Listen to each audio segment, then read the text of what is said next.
Hello there. Welcome to Just the Discs. We talk about Blu-rays here, and today we are talking about one of my favorite boutique labels out there, Fun City Editions, who are having a really great year this year. And these next two releases are definitely part of that. The first one is sort of an all-timer for me, and this is a movie that has gotten previous Blu-ray releases, one from Twilight Time years ago, and one recently from Imprint. However, I will tell you right out the gate, this is the only version of this movie that you need. This is the all-inclusive, definitive version of Yvonne Passer's Cutter's Way from 1981, starring the great Jeff Bridges, John Hurd, and Lisa Eichhorn, among others. And this one I have a long history with. It goes back to my days discovering cult movies through Danny Perry's Cult Movies books. And this was one of the movies that was listed in his book or his books. And so I discovered it that way and was absolutely taken with it. And I think I've talked about it on the channel before, but maybe not enough. And that is the fact that if you are aware of actor John Hurd, the late John Hurd, R.I.P., you know him most likely from some of his 80s and 90s stuff, maybe like as the dad on Home Alone, or he's in Big too. I think a lot of people have seen him in those movies. But it's one of those things where if you're one of those folks who has seen him in Chilly Scenes of Winter, which also came out from Twilight Time, which hasn't had a reissue since then, and I think it's out of print, but I can't be sure about that. If you haven't picked that up, that's highly recommended. An incredible, stunning performance from John Hurd in that film, and also equally so in Cutter's Way. And Cutter's Way is the story of two friends, if you will. They're in a really interesting antagonistic friendship, if you will. You have Cutter, played by John Hurd, and Richard Bone, played by Jeff Bridges. And Jeff Bridges' character, Richard Bone, is kind of a bum a little bit. He's ostensibly a boat salesman, but is, and Jeff Bridges looks great in this movie, by the way, as sexy as he's ever looked. One of the early scenes shows him like trimming his mustache in this very articulate way. But so he's sort of hanging out and trying to sell boats, but ultimately often getting involved with rich men's wives and really not living the best life. Ultimately, he's not happy. And after one such encounter with a woman, he leaves, I think it's a motel room, and goes to drive away in his car. And his car breaks down in an alley. And it's raining. This is all set in Santa Barbara, by the way, which is a really great location for this neo-noir film. It's ultimately a neo-noir mystery film. Sunshine noir, whatever you want to call it. And so his car breaks down in this alley. It's raining. He witnesses a dark figure dumping something in a trash can. And then as the person is driving away, they almost hit him with their car, and he's able to see the face of the person. And so that goes by, and then we see him encounter Cutter, who is the John Hurd character, who's a Vietnam vet who's lost part of his arm and leg, and he's walking with a cane, and he's very angry, and he's very intellectual, philosophical. He's a fascinating character because he's at once,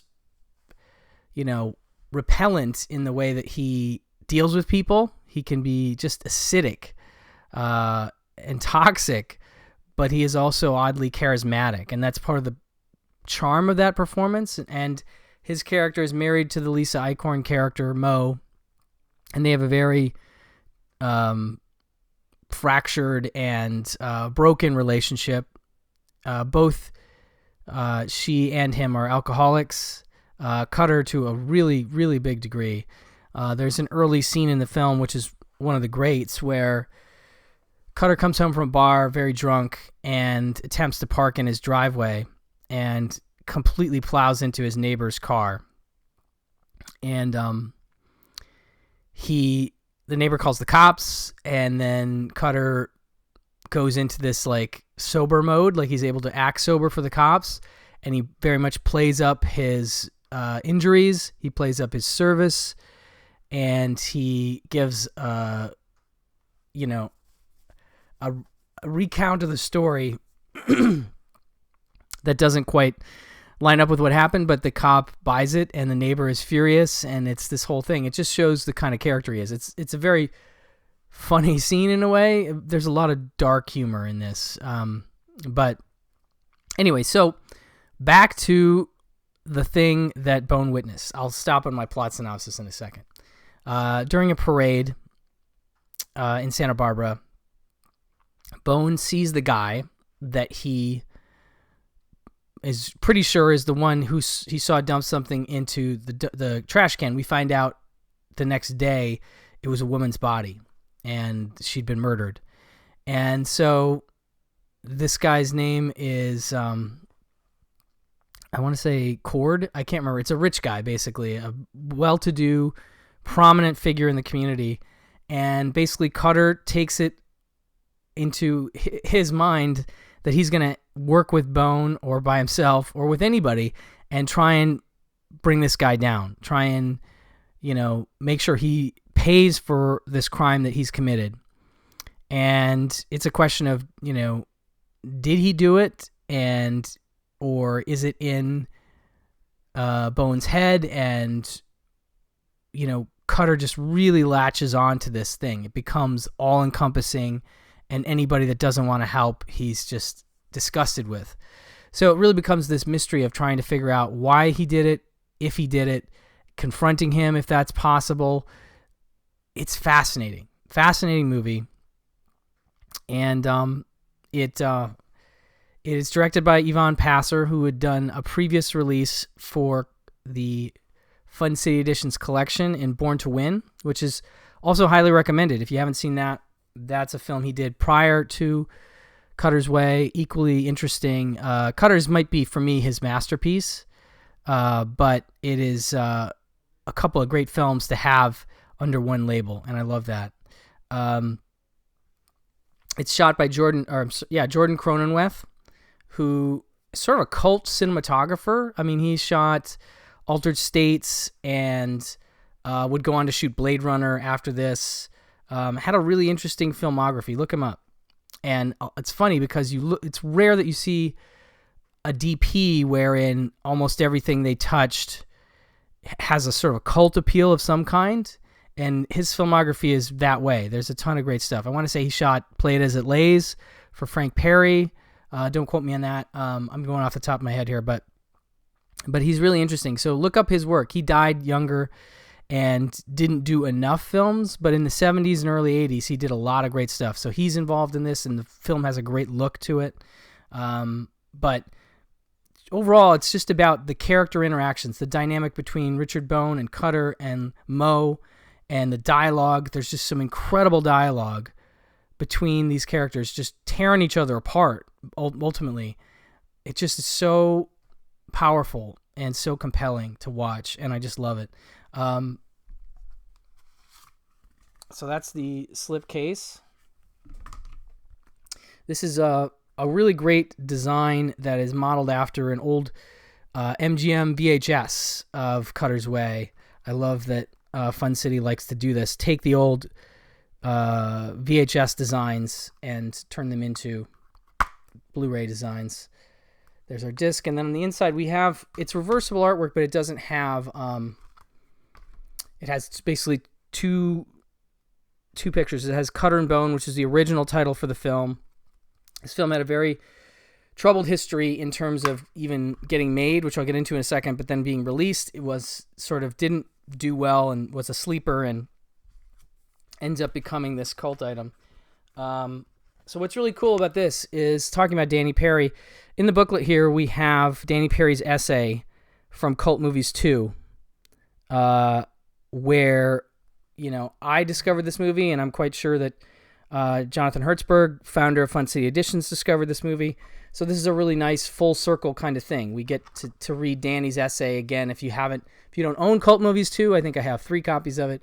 But you can check out his essay, and this may be a good entree to folks that don't know Danny's writing. You'll love it. You'll want to get some Cult Movies books afterwards. And then from Margaret Barton Fumo, we have Expecting to Fly, Jack Nitschke scores Cutter's Last Stand. And the score is fascinating. It's just a guitar and like some weird, it's not a theremin, it's something else. It's really fascinating sound. So you have that essay on the score as well. Nice little booklet. So that's the packaging, more or less. In terms of the features, this is, as I said, stacked and definitive in terms of what's included here. First of all, it's a new 2K scan from the 35mm interpositive, and it looks great. As good as I've ever seen it look. Even on the previous Blu-rays, looks really nice. It has Mo's Way, which is an interview with Lisa Eichhorn. It's about 38, almost 39 minutes. And it, talks about her history as an actor. She met Alan Rickman early. She's got a great story about John Schlesinger and being cast in one of his films early on, and how she was cast in Cutter's Way, the rehearsal process, and some really great insights into the characters. Her ideas of Mo and the relationship between Mo and Cutter and Bone, and some insights into some things in the movie that I won't spoil. I would say don't watch the interview before you see the movie, because there are some things that come out in that interview that might be a little spoilery, but I do think it's interesting to watch after you've watched the movie and get her take on certain things that are left a little bit ambiguous in the film.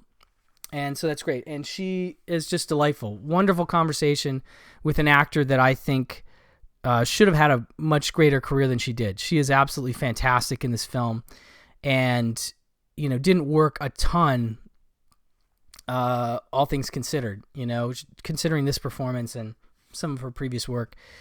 It's too bad. So enjoy her in this because she's fantastic, as I said.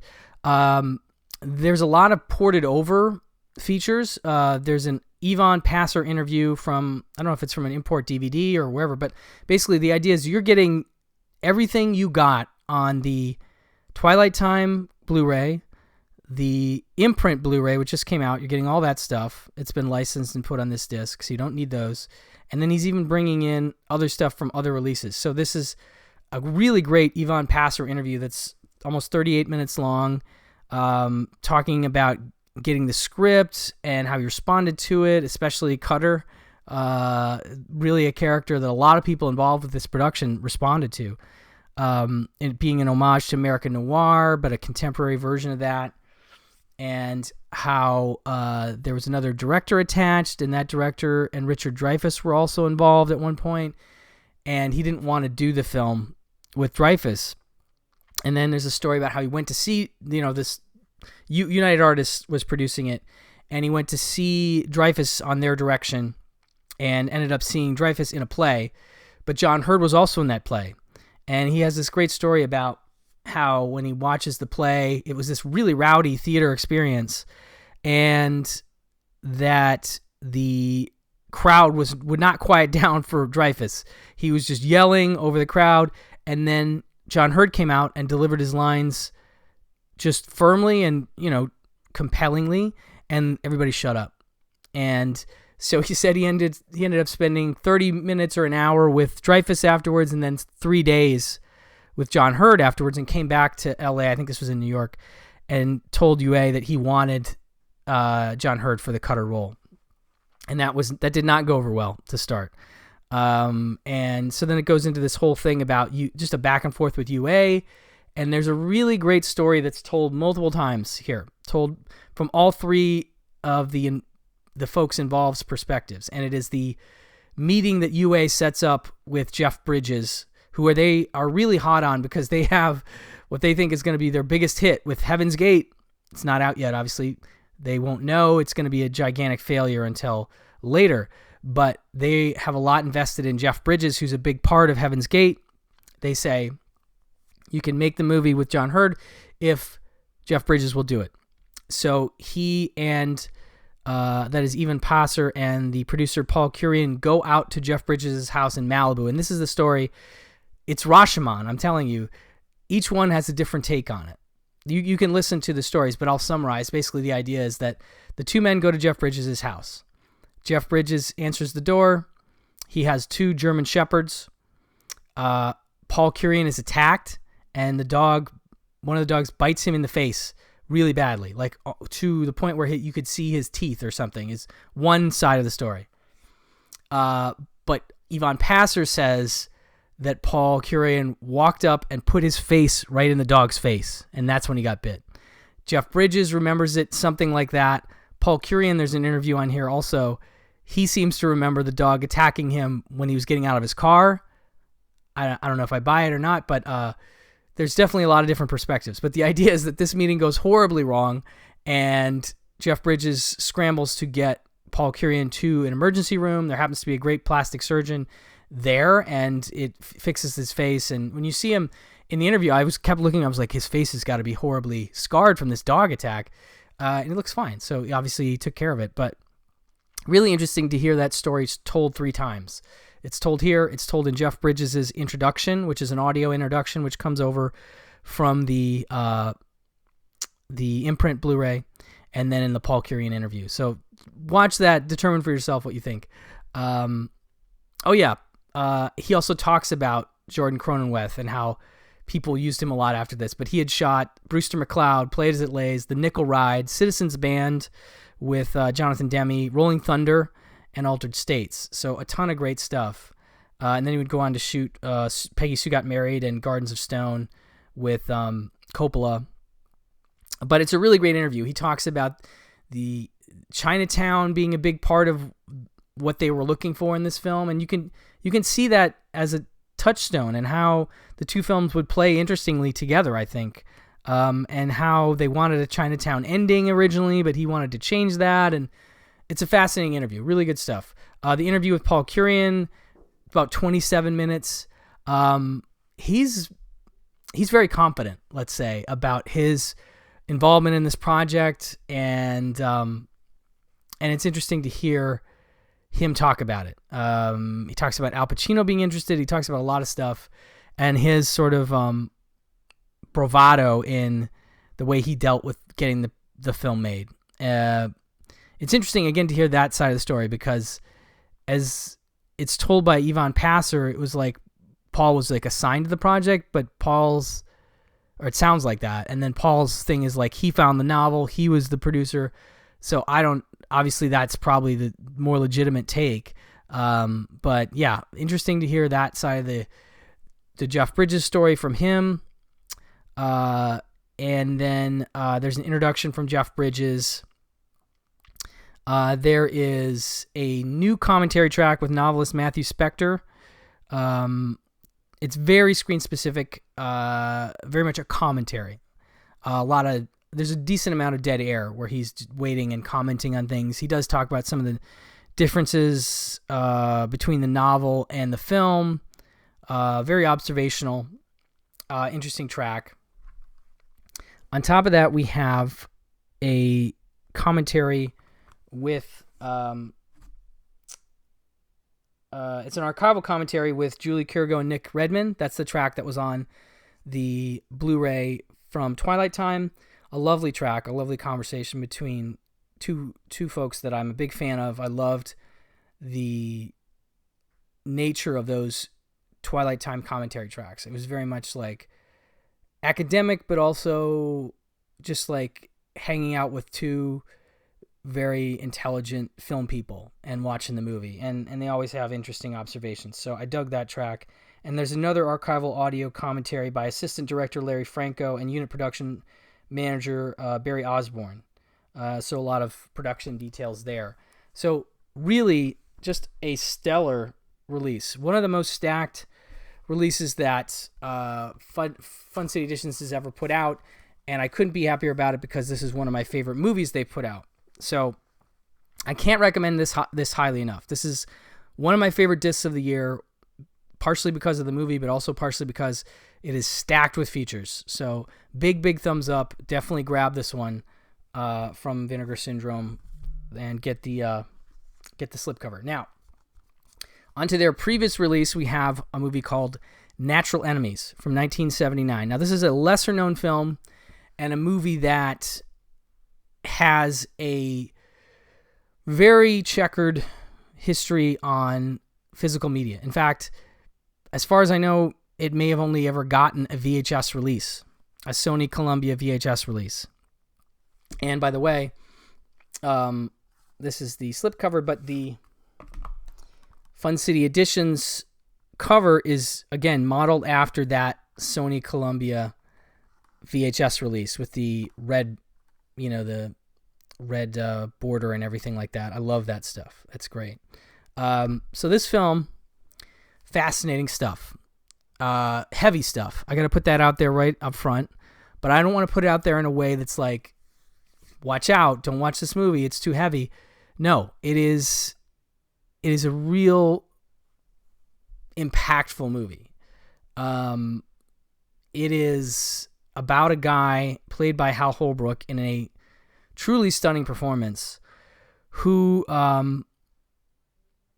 is contemplating the murder of his family, his kids, and his wife.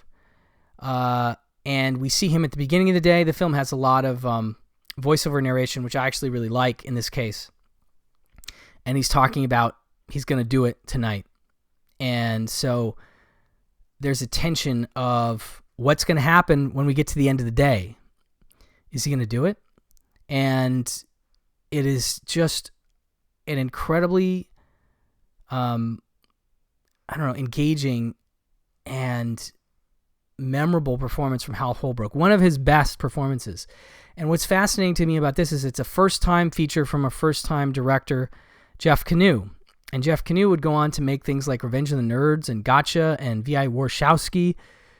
Very comedic stuff. This is the polar opposite of that. And it's really remarkable as a debut film. And it's based on a book by Julius Horwitz. It also stars Louise Fletcher as Hal Holbrook's wife. She's fantastic. This is relatively close to her Oscar for Cuckoo's Nest, and she just incredible in this. Also, Vivica Lindfors and Jose Ferrer have some really nice turns in this as well. But it is fascinating to watch him go to work. If I recall, he works for a magazine as an editor, and you sort of see him going through his day. You get a sense of what, the killing of his family is about his feelings about the world. He is really down on the world and wants to free them and himself from this horrible place that is the planet Earth and everything that is going on in it. And again, it's nihilistic, it's difficult, but it is truly memorable and will really, I think, if you take the time to watch it, leave a great impression on you. And I think it's a really interesting movie for right now because I think it's hard not to get too heavy here, but it's hard not to sometimes think, the world is not a great place if you look at it a certain way, and you can see how a person could get caught up enough in that, in all the negative things, to really get to a very bad place. And so from that side of it, from the examination of one man and his troubles with the world and how he's intellectually trying to work it out. And he does some other things on this day as a sort of a last hurrah that I'm not going to go into that are a bit crazy. But yeah, it's one of those performances that you will never forget, and a movie that will stick with you.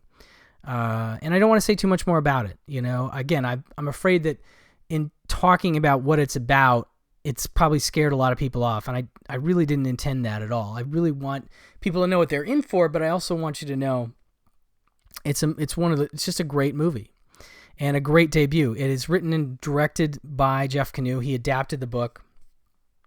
And on top of it being a great movie, there is just a great story behind it. And that story has to do with how he got it made. And this is another disc with some really nice features from Fun City, in that we have a commentary from one of my favorite commentators out there, Mr. Bill Ackerman. Really great track. Among my favorite tracks I've heard this year.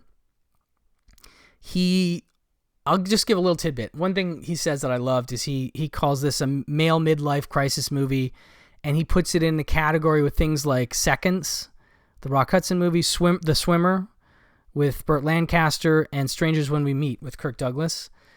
And he says, unlike films like Chilly Scenes of Winter, again bringing that back, or Taxi Driver, where the main characters are presented with their more relatable aspects first, so that we are able to sort of engage with them and maybe like them a little bit, and then have our sympathies tested later when these characters do some bad things. This movie presents the character right out of the gate in a very less appealing way. And I think that's going to really challenge some people. But I think it rewards you sticking with it and just hearing this guy out and seeing where he's coming from and trying to understand what's going on. It's just, again, just really fascinating stuff. So great commentary from Bill Ackerman. I love that Fun City's used him before, and he always does great work. It's packed with information, packed with ideas and comparisons and information about actors. It's got everything you want in a commentary track, so it's great. Talks about Jeff Canoe and his history. He does a certain amount of summing up of the interview that is on this disc. He's able to pull some things from the 2-part interview that's on this disc, and it's a great couple segments of interview. It ends up being about a little over an hour long between the 2 parts. So you have the the first part of Jeff Canoe's interview is about 24 minutes, and it talks about his history, growing up, getting a job as an office boy at United Artists, and he ends up working on trailers there, and then he started his own trailer company, and he's cutting trailers, and he ends up cutting and making adult films, ends up cutting Sergio Leone trailers like The Good, the Bad, and the Ugly, and The Graduate he did, and Born to Win actually is also his trailer. And he pulls out little photographs here and there, and he's just a really great storyteller, very light and self-effacing, and just a really affable guy. You really just like the guy while you're seeing him interviewed. The second part is about 45 minutes, and it focuses much more on the making of Natural Enemies. And he talks about having seen Scenes from a Marriage, and was thinking of how we needed an American version of that, and then he found the novel. And so again, sounds darker than Scenes from a Marriage, but if you've seen that, it's just a dark take on a relationship in its essence. And this is too, in some ways. We get to see the interactions between Hal Holbrook and Louise Fletcher, and it's a picture of a relationship in a dark place. And so you can see how he's doing what he's trying to do with it, and I think he makes a really interesting portrait. He talks about he basically reads the opening bit of the book, which I won't reiterate, but how that really got him and how he really connected to it, and didn't realize until much later that he himself was in kind of a dark place, and ultimately responding to the material said something about where he was at. But he talks about setting up the movie, People involved are like Robert Redford helps him. He was trying to get George C. Scott. There's a whole bunch of other actors he ended up trying to get before he gets to Hal Holbrook. And then there's just a great story of a man about to make his first film and having doubts about it, and ultimately sometimes being too honest and sharing those doubts with the actors involved and losing some of them, including losing Hal Holbrook and having to get him back. And then he also talks about working with Hal Holbrook and Louise Fletcher, which was difficult. Louise was great. Hal, very tricky to work with. And it's kind of amazing what was ultimately pulled off based on when you hear the story of how this movie was made. You're like, wow, I'm surprised you were able to make such a great film based on that experience. So anyway, really great movie. New 2K restoration from the 35 millimeter print, deposit print held at the Library of Congress. It's grainy, but it looks better than it's ever looked. You've only ever seen this on VHS, so this looks really good. The interview with Canu, introduction by Jeff Canu, alternate ending, booklet with a new essay by Jason Bailey of the Fun City Cinema book. Who also did the commentary on Born to Win, if I recall. So you have the Jason Bailey essay included in the booklet, very nice as well. And just another fine release of a film that I don't think would otherwise have been put out. I don't know that there were a lot of folks clamoring to put this out because, again, it's a dark film. It's a bit downbeat. And if you're looking at movies that draw in a certain kind of audience, there's going to be some folks that aren't going to go for this. And that's their loss ultimately. But it's a movie I also recommend. I definitely think that folks that discover this one for the first time will not forget it ever. So two great releases from Fun City Editions here. We have Cutter's Way and Natural Enemies. Both are available now from vinegarsyndrome.com, and both are highly recommended. So check them out. And thank you for watching. Thank you for listening, and I'll talk to you. Bye-bye.